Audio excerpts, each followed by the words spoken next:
मैं बहुत बहुत धन्यवाद देता हूं कि मुझे बोलने का अवसर मिला। आज मेरे लिए यादगार पल है क्योंकि आज के दिन ही इसी सदन में विधायक के रूप में शपथ लेने का मुझे मौका मिला था और यही पवित्र मंदिर है जहां बाबा साहब की विचारधारा को आगे बढ़ाकर हमें आरक्षण जब मिला तो मैं डॉक्टर बना, सर्जन बना और आज विधायक के रूप में इस पवित्र मंदिर में मुझे अपना वक्तव्य देने का मौका मिल रहा है। अध्यक्ष महोदय, मैं इस अनुपूरक बजट का विरोध करता हूं क्योंकि मैं मानता हूं यह सरकार जब जब बजट ला रही है उसमें भ्रष्टाचार बढ़ता चला जा रहा है। यह सरकार ने आदिवासी समाज को एटीएम की तरह उपयोग करा है। सिर्फ पैसा लेने के लिए, चाहे कधान हो, चाहे अभ्यारण्य हो, यह सिर्फ आदिवासी समाज को वोट बैंक की तरह उपयोग कर रही है और उनका अधिकार उनको नहीं दे रही है। ट्राइबल सब प्लान का पैसा तो ये दे नहीं पा रहे हैं तो आदिवासियों का क्या कल्याण करेंगे। मैं कुछ पंक्ति कहना चाहता हूं। मानव जाति पर उपकार है जिनका, वह समाज आदिवासी कहलाता है। जिनके संघर्षों से तपती है माटी, वह समाज आदिवासी कहलाता है। जल जंगल जमीन है मां हमारी, इससे पुराना नाता है। अगर हक हमारा दोगे नहीं तो छीनने का हुनर भी हमें आता है।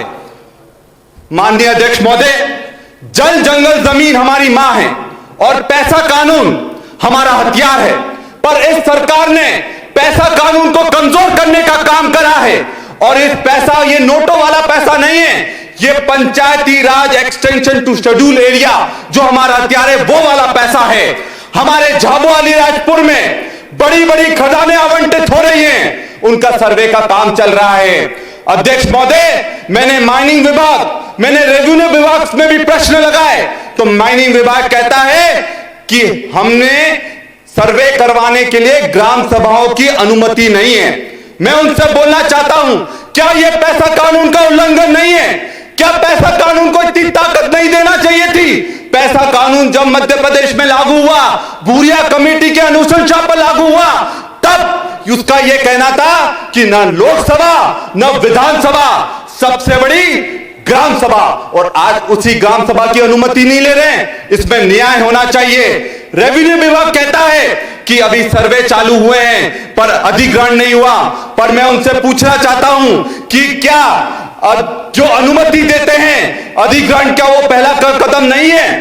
मैं ये हमारे सरकार से यह भी पूछना चाहता हूं, क्या ये आश्वासन देंगे कि किसी भी आधिपत्य की जमीन, किसी भी आदिवासी की जमीन अधिग्रहण करने से पहले उनकी सहमति ली जाएगी और पैसा कानून और भूरिया समिति के सिफारिशों का पालन करा जाएगा?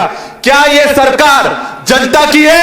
क्या बड़े बड़े उद्योगपतियों की है? मैं सरकार से यह कहना चाहता हूं कि जमीन हमारा आदिवासियों की पहचान है और खेती हमारी आजीविका है।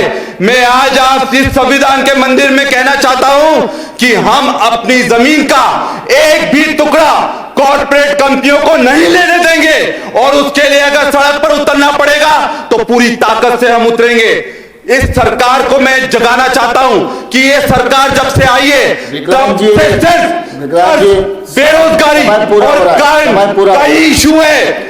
मैं मुद्दे पर भी आना चाहता हूं कि पिछले जो सदन में यह जवाब दिया गया कि 6 महीने में 35,000 बेरोजगार बढ़ गए हैं, तो ये और 28 लाख जो बेरोजगार हैं वो रजिस्टर्ड हैं, तो क्या ये सरकार कोई भी पैसा इन बेरोजगारों को देगी? उन 28 लाख बेरोजगारों का क्या होगा? एक बहुत बड़ा आंकड़ा मैं आपके सामने रखना चाहता हूं, किस तरह से आदिवासियों को चूसा जा रहा है, उनका शोषण करा जा रहा है। मैं झाबुआ से आता हूं, वहां शराब का ठेका 250 करोड़ में जाता है।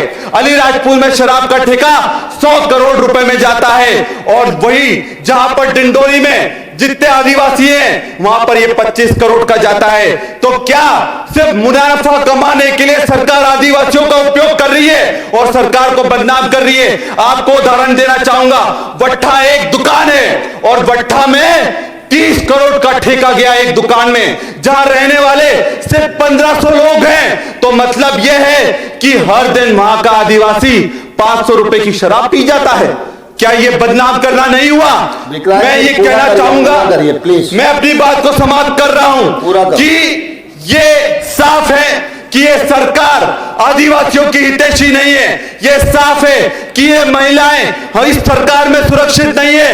ये साफ है कि आज बेरोजगार युवा दर दर भटक रहा है। तो मैं चाहूंगा कि आप सरकार से ये वादा लें और उनसे ये आश्वासन लें कि इस सरकार में जो आदिवासियों का शोषण हो रहा है वो नहीं होगा। मैं अपनी बात को यही समाप्त करता हूं। जय जोहार, जय भीम।